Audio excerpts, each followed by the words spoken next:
So the first menu we'll look at is the RxGOOSE Status. This is located under Actual Values, Status, and it's this one right here, Rx Status. We double click on this.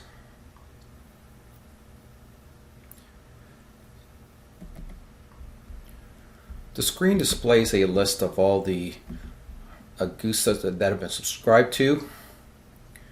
They're listed in numerical order here. The first one is our RxGOOSE 1. This is the first one we're subscribing to, and the second one is our metered values from the publisher called metered values. And you can tell when they're online. If there is an error of any sort, then this would show up as offline. Now let me give you an example. So example, if we have, say we have an open connection, for instance. So what I'm going to do here, this is my publishing menu, my publishing Goose menu, and I'm just going to change this from, instead of ports 1, 2, 3, I'm just going to change it to ports 2 and 3. That means port 1 will be disabled, so it'll be an open connection. We'll just go ahead and save this. So now if we were to look at the status on the front panel, we have an error.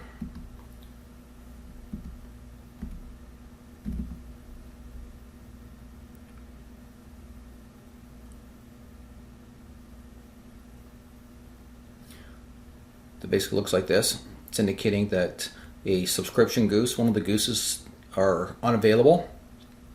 It doesn't tell you here which one it is. So this is what you need to do, is you need to go down into the status screen, and this will now indicate to you which one is offline.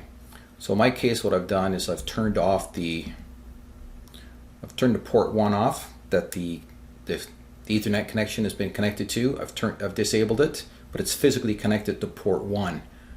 So because there's no communications, that particular goose is now not being received, and the subscriber is expecting to see it. So this is the type of message that you'll see. If I bring it back online,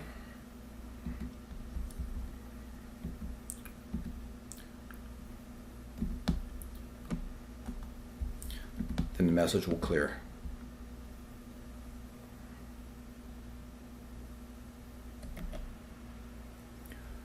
So now let's check on port 1. Now the error has been removed because there's communications. So there's a couple of key things that you need to be aware of.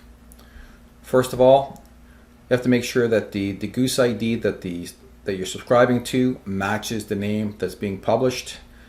The Goose control block has to match.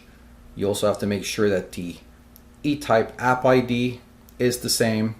So there are several factors that need to be exactly the same between what the publisher is publishing and the contents of the Goose message compared to what the subscriber information is as well.